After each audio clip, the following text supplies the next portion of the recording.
Hey, what's up, guys? This is basically a whole week's worth of training here. This is the intensification phase. Good thing I didn't trip up on that big ass word. Where the volume is dropped slightly while the weights go up a little bit. But I'm actually not going to talk about my training in this video, though. I actually want to talk about a topic that Karen from Instagram, shout out to Karen, suggested. She asked me about motivation. But I don't really rely on motivation to train, so instead I'm just going to rant a little bit about some ideas, some practices, thoughts, perspectives, paradigms that have helped me and I think may benefit the average Joe, so that we don't rely solely on motivation. If you're an advanced athlete already, you already know what you're doing, and I don't know why you're watching my channel, but anyways, stick around because I would love to hear your thoughts about what I have to say. So, alright, let's get started. Number 1, be prepared. Have all your stuff ready in a gym bag in a part of the house that's easily accessible so you can just pick it up and leave anytime. Things like to take the path of least resistance. So try to create as little resistance as possible between you and the gym. Just make it as easy as possible. If before the gym you have to run around the house to find this and that and put together this and that, it's going to stress you out. And although it's a relatively small stress, it still adds up. And when you're low in motivation and you have to think about getting your workout clothes together, finding all your gear, prepping your pre-workout drink, etc. Those are just more excuses readily available for you to use. You're just gonna build this picture in your mind of what you have to get done before you get to the gym, and it's just gonna stress you out. It's just gonna freak you out. It's just more stress for your mind to deal with. So just keep it simple. Just have all your shit together ahead of time so you can just pick it up and go. Maybe even leave a clean set of clothes in your gym bag, but don't wear it. Save it for the days where you don't have time to change at home. And maybe even leave your gym bag in the car so that it's always there for you when you go to the gym. Everyone's going to do things slightly different, but the key point here is to try to keep things as simple as possible and be as prepared as possible. Don't make going to the gym a huge ordeal. Keep things simple, and you should only need no more than 5 minutes to get ready to go to the gym. Anyways, that's the first point there. Moving on to number 2. Have a set schedule. Have set days and times to go to the gym. This will set a habit, and once you have that habit set, it actually feels weird to break out of that habit. So use that to your advantage. And when you have set days and times for the gym, it also sets boundaries for other people. Eventually, they'll just catch on, and they'll know not to fuck with you during those times. And speaking of other people, just because it's not important to them doesn't mean it's not important for you or that it shouldn't be important to you. In fact, it should be important for everybody. No health professional is ever going to tell you to get fat, to not exercise, to not have a balanced diet, and to have bad self-esteem because you don't take care of yourself. No one who's thinking clearly will ever tell you that. So when it's time to get to the gym, just do it. Just go. It may seem like an inconvenience at the time, but you know what? Failing to take care of yourself, failing to reach your goals, feels much worse. Having shitty health is a much worse inconvenience than going to the gym ever will be. No one ever regrets going to the gym. However, people regret getting fat all the time. People regret getting sick and broken. You're setting up a healthy habit, and just to define what healthy means, it means free from disease and sickness and injury. It doesn't mean sipping on avocado smoothies and downing 2 tablespoons of olive oil in the morning for no reason. It's not that. You're setting up a healthy habit for now and for the future. And it's important to realize this because it doesn't get any easier. You know, you get older, you get lazier, you get weaker, and that's just what happens on its own if you don't do something about it. And it may be hard now, but it's like this, right? It's like setting up train tracks. When you set up a habit, it's like laying down the train tracks, and it may take a lot of work at first. It may be hard at first, but once you lay it down, you can just coast on it. You can just be a machine on autopilot and just coast on those rails. You know, once you have those train tracks laid down, choo-choo time, motherfucker. You're heading to Gainesville. All right? So, anyways, number 3, have a goal. Sometimes you just go driving with no destination in mind, and you just go cruising and whatever, and that's pretty fun and cool once in a while. But most of the time, you know where you're going, don't you? You don't just mindlessly drive to nowhere and waste time and gas like that. So, same thing with the gym. Make going to the gym purposeful. When you're driving, you know where you want to go, and you have to figure out how to get there. So, the gym is the same way. Know the steps, turns, directions, whatever you need to take to reach your goal. Each step, each turn, each mile compounds and adds up, but you have to be willing to put in the work and you have to be willing to put in the miles. It's the same thing. So have a goal at the end of your journey and you'll be much more motivated to get there. Set small goals at first. Once you reach them, you'll feel good. Your self-esteem will benefit. You'll feel more confident. It'll drive you to reach more goals, maybe some bigger ones, some more difficult ones. And so once you set an achievable goal and reach it, it'll set up a positive reinforcement loop for the future so that you feel encouraged to do more. And since we're talking about goals, moving on to number 4, focus on performance. Performance is much more measurable than looks. Saying I can squat 100 pounds now and I want to be able to squat 150 pounds in 8 weeks is a much more clear, objective, measurable goal than saying something like, oh, I just want my legs to be more toned. When you can reach these measurable goals, again, you will feel good about yourself and you will feel more motivated to do more. And anyways, form follows function.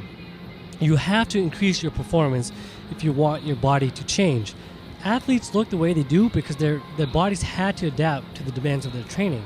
So if you want your arms, legs, or butt, or whatever to grow, that muscle group, they just simply have to do more work over time. So we're talking about more weight, more reps, more sets, those kinds of things, those kinds of factors. And those things are easily measurable and trackable. But it's pretty much impossible to be objective about looks. There's just way too many fucked up things in your mind that get in the way of the perception of your own body. But anyways, we won't get into that in this video. So moving on to number 5, be efficient. Use effective programs and methodologies. Losing weight, gaining muscle, it's all stuff that's been done before. There's no secret. So spend time doing some research, some good research. Not just reading stuff that people post on Facebook or Instagram or whatever. Don't be lazy. Just do some good research. And then go and make good use of your time. Like I said before, it's motivating to see results. Once you see that what you're doing is working, it'll push you to keep going. So for the vast majority of people just trying to get more fit, you don't need to be in the gym all day, every day. For a long time, I trained only 3 times a week and for 2 hours, 1.5, 2 hours each session. And during that time, I was able to lose a total of 40 pounds. I packed on a ton of muscle. And when I consulted with the bodybuilding coach, he told me I could actually compete the following year and that most of his clients, he had to tell them to wait like 2 to 3 years. So that meant, in his opinion, I was pretty well developed. And when I competed in powerlifting, I set state records. So I'm not saying that to show off or to impress you guys. I'm just saying that to bring the point across that you can get a lot done in less time than you may think you need if you are efficient. So we can kind of apply the Parkinson's law here as well, which states that work expands so as to fill the time available for its completion. So talking about the gym, if you give yourself an hour and a half to get what you need done in the gym, you'll get it done in that time if you limit yourself to that time. But if you say, hey, you have all day, you'll spend all day in the gym. So you don't need to make the gym your life. That's not what I'm saying, but do what you need to in order to reach your goals. Do what you need to take care of your body, to lose weight, to gain muscle, whatever. Just find out what's efficient, what's effective, and just do what you need to and be smart about it. Number 6, change your approach. If what you're doing isn't working and you're 100% sure you were doing it right, and the problem wasn't a lack of discipline or a lack of adherence, aka you were just lazy, you need to change your approach. Einstein said something along the lines of, stupidity is defined as doing the same thing over and over again and expecting different results.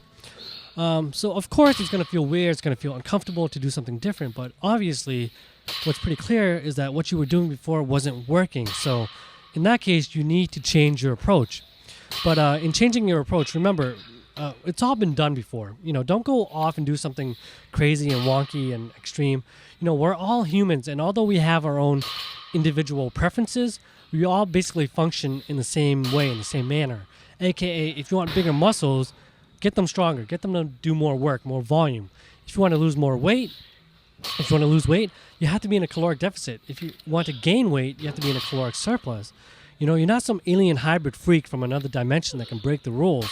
You're a human, so, stick to the basics.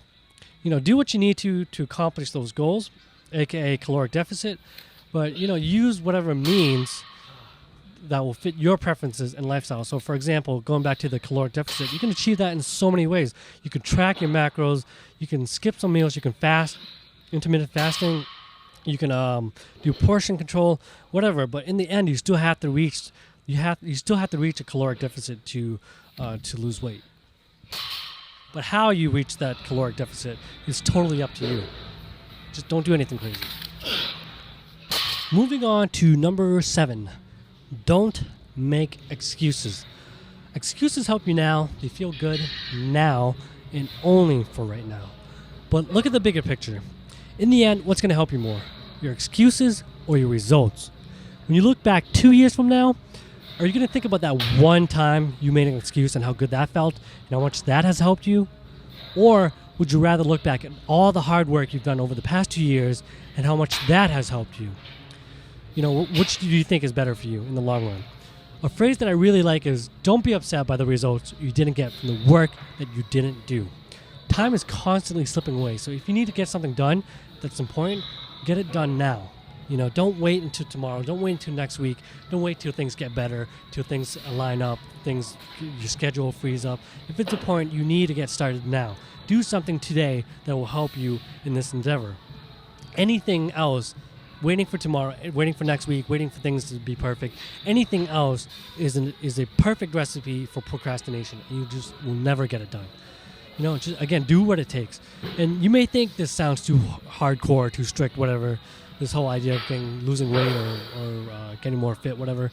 But if you have to take control of your caloric intake to lose weight, if you have to go into the gym and lift heavy to gain muscle, then that's what it is. That's what it takes. It takes a different mentality than what you're comfortable with, what you're used to. Your old mentality led you to a certain set of results. You need a new mentality if you want a different set of results. Choose which mentality you want to adapt. What benefits you?